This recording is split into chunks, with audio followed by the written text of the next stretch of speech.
were invading a neutral country to create a friend. Our concern over these affairs illustrates forcibly the old truism that political considerations can never be wholly separated from military ones, and that war is a mere continuation of political policy in the field of force. Once Allied troops were safely ashore in North Africa, our commanders wanted to move out to meet the Nazis with all possible speed before they could bring reinforcements across the Mediterranean. But the big problem was not a simple military one. Complicating the forward movement of our troops was the baffling French political situation. It was useless then, and for many days thereafter, to talk to a Frenchman, civilian or soldier, unless one first recognized Marshal Pétain's overriding influence. His picture appeared prominently in every private dwelling and in public buildings. Any proposal was acceptable only if the Marshal would wish it. The people were greatly influenced by Marshal Pétain, World War I hero of the Battle of Verdun, and aging premier of the Hitler-dominated Vichy government. But to General Henri Giraud, whom the Allied High Command counted on heavily to swing the North African French over to the Allied cause, they paid little attention. The cold reception by the French in Africa of General Giraud was a terrific blow to our expectations. He was completely ignored. In every case, after the successful landings had been made, Allied commanders tried to negotiate with French military leaders for a permanent peace agreement. We had our written orders from our governments to cooperate with any French government we should find existing at the moment of our entry into Africa. Moreover, the matter at the moment was completely military.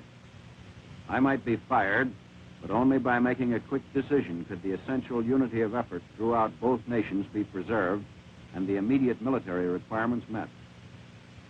We discussed these possibilities very soberly and earnestly, always remembering that our basic orders required us to go into Africa in the attempt to win an ally, not to kill Frenchmen.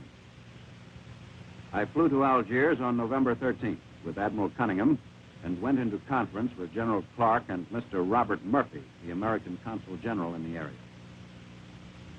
But center of attention was Vichyite Jean Darlan, the key to a possible solution to our North African problem. I well knew that any dealing with a Vichyite would create great revulsion among those in England and America who did not know the harsh realities of war. Therefore, I determined to confine my judgment in the matter to the local military aspects. In Darlan, we had the commander-in-chief of the French fighting forces. Meanwhile, General Eisenhower's forces had already started their drive to the east to meet the British Desert Army, 1,200 miles away at the other end of North Africa. The plan was to catch the German Afrika Korps in a giant vice and then crush it from both sides. Between us, we would destroy all Axis forces in northern Africa. Every advance by the Allies from either flank would tend to squeeze the Axis channel of supplies, and with continuation of this process, eventual strangulation would result.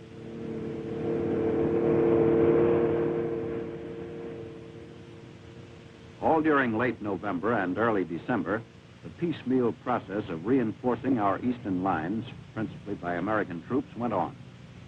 If we should fail to take Tunis, we would suffer severely, and General Sir Kenneth Anderson was given positive orders to use everything possible to gain his objective.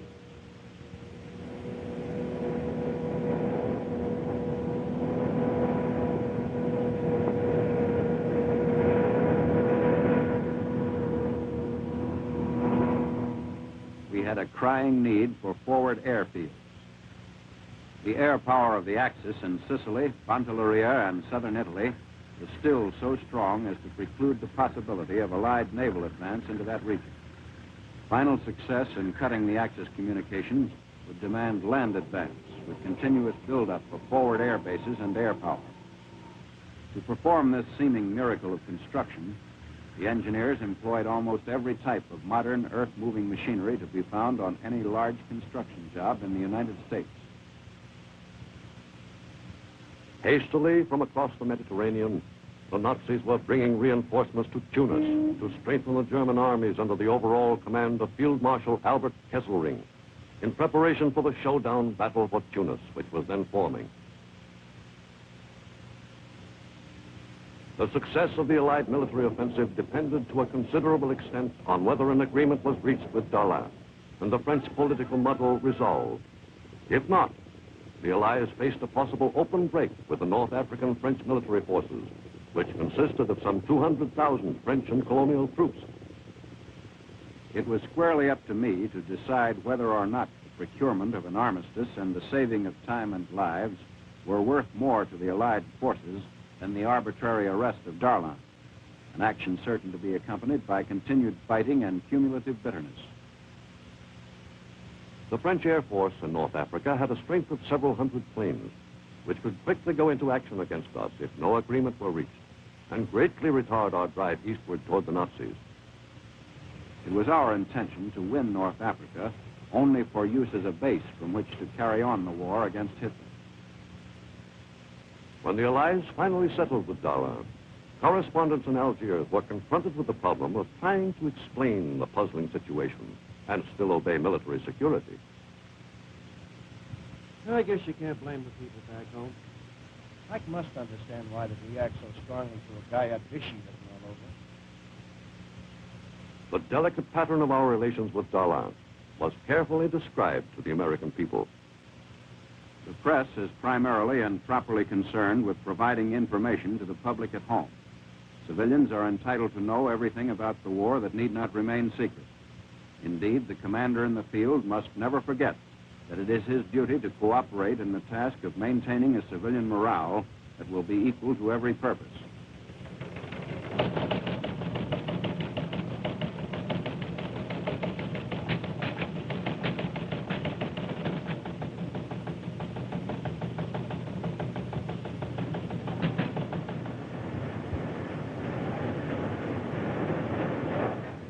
But to many Americans, the news from North Africa was confusing and irritating.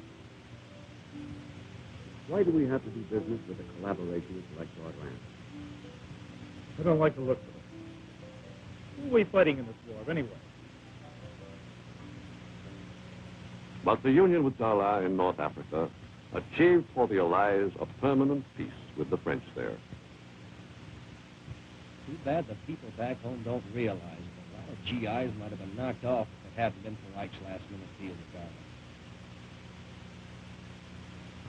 In the Allied forward area on Christmas Day 1942, General Eisenhower had dinner on a road as he returned from Souk al-Khamis, British 5th Corps headquarters. His visit had a heartening effect. Soldiers like to see the men who are directing operations. They invariably interpret a visit, even a brief one, as evidence of their commander's concern. Diffidence or modesty must never blind the commander to his duty of showing himself to his men. It pays big dividends in terms of morale. The soldier has a sense of gratification whenever he sees high rank in his particular vicinity, possibly on the theory that the area is a safe one, or the rank wouldn't be there. That same day, General Eisenhower headed back to Algiers for the funeral of Admiral Darlan, who had been assassinated the evening before by a French youth. Notice of his death reached me near Bajat. I immediately started for Algiers and arrived there after 30 hours of non-stop driving. My entire acquaintanceship with Darlan covered a period of 6 weeks. His reputation was that of a notorious collaborator with Hitler. But during the time that he served as administrator of French North Africa, he never once, to our knowledge, violated any commitment or promise. On the other hand, his mannerisms and personality did not inspire confidence. And in view of his reputation, we were always uneasy in dealing with him. In any event, his death presented me with new problems. While it was known, of course, that the person in the French government I trusted most was General Giraud, my headquarters was still in no position to sponsor a puppet government. Moreover, in our inner councils, we doubted Giraud's ability to establish himself firmly in the chief position. But no one else was both acceptable and immediately available. Without delay, the French local officials named General Giraud as the temporary administrator of North Africa to succeed Darlan. But complicated as the political situation in French North Africa remained, At least the French military forces were no longer fighting against us. French troops were now allied with British and American units. In the African theater, French soldiers saw considerable action, fighting now on our side.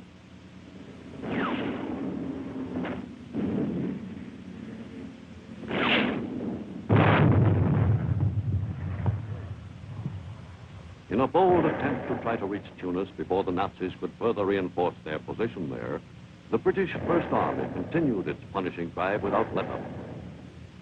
600!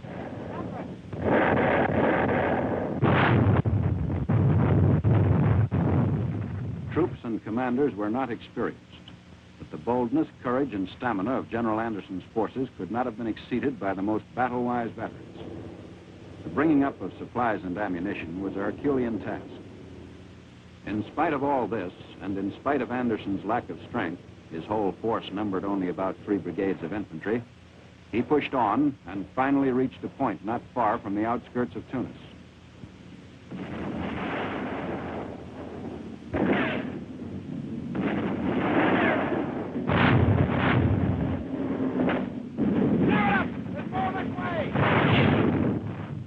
Very early, I had determined to take whatever additional risks might be involved in weakening our rear in order to strengthen Anderson. I was quite willing to take all later criticism if only the Allied forces could turn over Tunis to our people as a New Year's present. But in early December, the enemy was strong enough in mechanized units to begin local but sharp counterattacks, and we were forced back from our most forward positions in front of Tunis.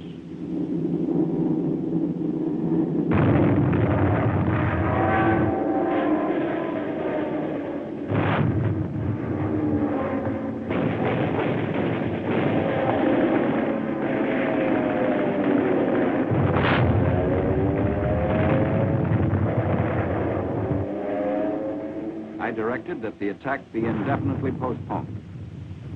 It is always necessary for the commander to avoid an attitude of defeatism. But on that occasion, it was exceedingly difficult to display any particular optimism. Immediately the decision was reached, we were faced with the problem of straightening out our lines, assembling units into proper formations, and protecting our flank.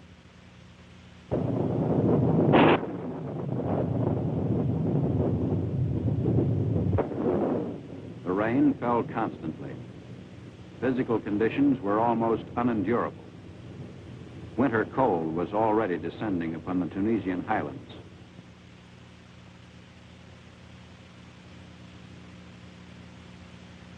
The Christmas season brought to me the dismaying realization that there are certain limits of physical stamina that cannot safely be exceeded.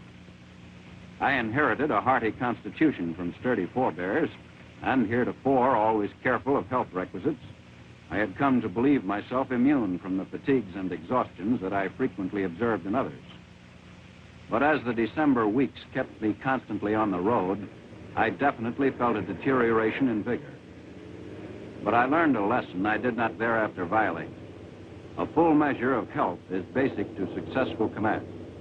I did not have another sick day during the war. Since none of the scattered airstrips that we had hoped to use boasted of a paved runway, our small air forces were handicapped, and for days at a stretch were rendered almost completely helpless. The enemy was far better situated, since his large fields at Bizerta and Tunis were suitable for operations in all kinds of weather. It was stalled until the weather broke. For the troops, already exhausted by the weeks of bitter fighting since the invasion began, the rest was welcome, but not exactly pleasant. Every day they seemed to sink still further into the mud. Morale of the combat troops had always to be carefully watched. The capacity of soldiers for absorbing punishment and enduring privations is almost inexhaustible so long as they believe they are getting a square deal, that their commanders are looking out for them, and that their own accomplishments are understood and appreciated. Any intimation that they are the victims of unfair treatment understandably arouses their anger and resentment. In the midst of the gloom at the front in January of 1943 came the electrifying news that President Roosevelt and Prime Minister Churchill were meeting at Casablanca. Greatly elated by the occasion were the troops in the vicinity, as well as the high commanders of the Allied armies and navies. The president's concern with the serious war problems still facing the Allies was offset by the obvious thrill he experienced from the visit. Some of the units then in the area enthusiastically filed past the president's reviewing post in an atmosphere charged with excitement.